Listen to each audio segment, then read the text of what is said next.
NHPC पे काफ़ी दर्शक हमारे सवाल रोज पूछते हैं, काफ़ी ऊपरी लेवल्स पर फंसे हुए हैं। एक बार शेयर का प्रदर्शन देख लेते हैं, उसके बाद बात करेंगे कि क्या कंपनी के फंडामेंटल से, क्या ट्रिगर्स पॉइंट है, क्या वैल्यूएशन है। शेयर का प्रदर्शन देखिए तो शेयर ने जुलाई 2024 में ही, अभी हाल फिलहाल में ही अपना ऑल टाइम हाई 118.40 रुपये लगाया। शेयर अपने रिकॉर्ड स्तर से यानी कि 118.40 रुपये से लगभग 20% नीचे आ चुका है। अब जितने भी हमारे दर्शक हैं वो इसी 20% के बीच में जो फंस गए हैं वो जनरली सवाल पूछ लेते हैं, और लाजमी भी है, क्योंकि इस शेयर को अगर देखें तो जिस तरह से ये चल रहा था उस तरह से टेक्निकल चार्ट पर, मोमेंटम पर, तो वो थोड़ा सा एक अपग्रेड होते जा रहा था।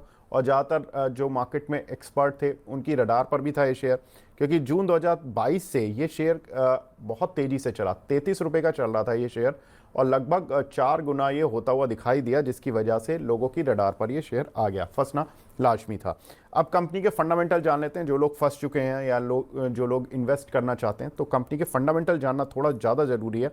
कंपनी देश की सबसे बड़ी हाइड्रो पावर कंपनी है, तो ये आपके पोर्टफोलियो में सबसे बड़ा क्वेश्चन देगा कि अगर आपके पास शेयर फंसे हुए भी हैं तो हाइड्रो पावर की तो सबसे बड़ी कंपनी आपने अपने पोर्टफोलियो में ली हुई है। सरकारी मिनी रत्ना कंपनी भी है। साथ ही कंपनी की क्षमता करीब 7,144 मेगावाट की है, जिसमें कि कंपनी के करीब 26 पावर प्रोजेक्ट्स इंडिया भर में चल रहे हैं। अब कंपनी के ट्रिगर्स पॉइंट क्या है, कंपनी की भविष्य की बातें क्या हैं, क्या चीज़ें हैं जो पॉजिटिव या नेगेटिव हैं। कंपनी के 16 पावर प्रोजेक्ट्स पर कंस्ट्रक्शन वर्क चल रहा है, जिनकी कुल कैपेसिटी करीब 10,692 मेगावाट है। अगर हम देखें तो कंपनी की मौजूदा क्षमता 7,144 और काम चल रहा है 10,692 पर, तो लगभग कंपनी अपनी क्षमता को डबल करने जा रही है। हालांकि इनके जो प्रोजेक्ट्स हैं वो काफ़ी सालों से लटके हुए भी हैं। बहुत स्लो प्रोसेस है इनके प्रोजेक्ट को पूरा करने का।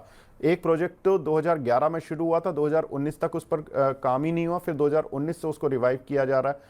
अब 2021-22 से रिवाइव किया जा रहा है। 19 के बाद तो वो स्टॉल ही हो गया था।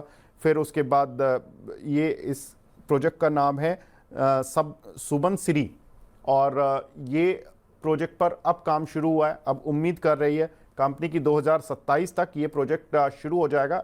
2000 मेगावाट का ये प्रोजेक्ट है।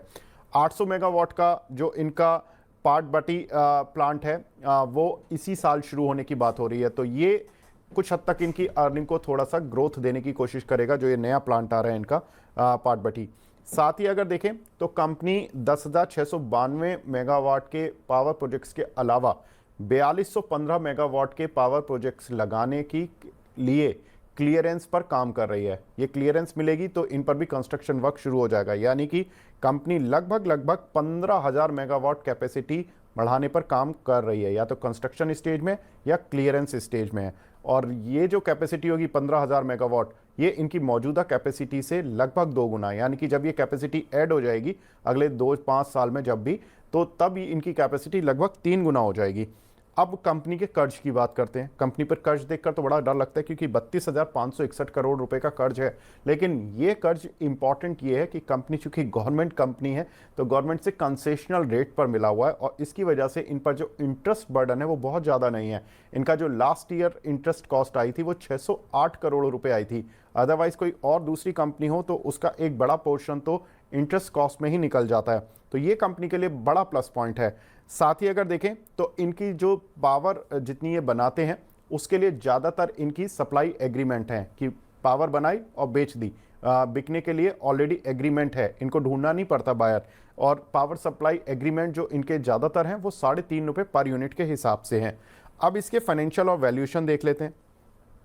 कंपनी की आय FY24 में 9632 करोड़ रुपए रही, और प्रॉफिट 5,043 करोड़ रुपए रहा। तो आय के मुकाबले प्रॉफिट अगर हम जनरली देखते हैं तो वो 6 से 10% ही आय का रहता है, लेकिन इनका प्रॉफिट तो 50% से भी ज़्यादा है। ये रिन्यूएबल एनर्जी में होता है, क्योंकि इनकी कॉस्टिंग नहीं होती है ज़्यादा।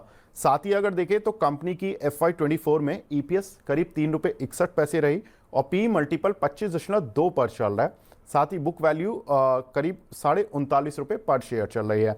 महेश सर, मैं आपसे यही जानना चाहता हूँ, NHPC चूंकि कैपेसिटी वाइज अपने को ट्रिपल साइज करने की प्लान कर रही है, इंटरेस्ट बहुत कम देती है क्योंकि गवर्नमेंट से सस्ता कर्ज मिल जाता है, वैल्यूएशन 25 के पी मल्टीपल पर चल रहा है। हालांकि एक प्रॉब्लम यही है कि इनके जो प्रोजेक्ट्स पूरा करने की गति है वो थोड़ी सी स्लो है। कैसे कोई इन्वेस्टर इस कंपनी को देखे, जो फंसा हुआ है वो भी और जो इस कंपनी में इन्वेस्ट करना चाहता है वो भी? देखिए, पहले तो जो फंसा हुआ है वो अपने को फंसा हुआ ना समझे। मेरी उनसे ये रिक्वेस्ट ही रहेगी कि आप उसको फंसा हुआ नहीं समझे।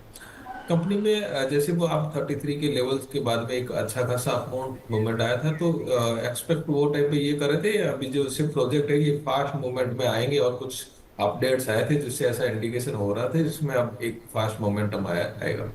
बट बीच में थोड़ा सा वापस से स्लो डाउन हो गया, तो उसकी वजह से वापस और एक स्टॉक्स जो अच्छा खासा रन हो गया था, तो उसके बाद में एक प्रॉफिट बुकिंग भी वाजबी थी, तो वहां पे भी एक प्रॉफिट बुकिंग हुई। अब ये कंसोलिडेट स्टॉक्स जो है कंसोलिडेशन फेज में चल रहा है, तो वैसे भी गवर्नमेंट कंपनीज है, तो वहाँ पे एक अच्छा मोमेंट जो है थोड़ा सा कंपेयर टू अदर सेक्टर, वहाँ पे थोड़ा सा मोमेंट स्लो ही रहता है। तो ये एक कंसोलिडेशन फेज में है, मुझे लगता है कि ये थोड़े दिन और कंसोलिडेशन फेज में शायद हो सकता है कि निकाले। स्टॉक जैसे ही वापस से अपसाइड मोमेंट 90 टू 94 के ऊपर जैसे ही क्लोज देगा, और अपर साइड में 98 से 102 के लेवल ऊपर जब भी क्लोज देगा, तो स्टॉक्स में फटाफट 120 से 135 तक के लेवल अपने को देखने को मिलेगी।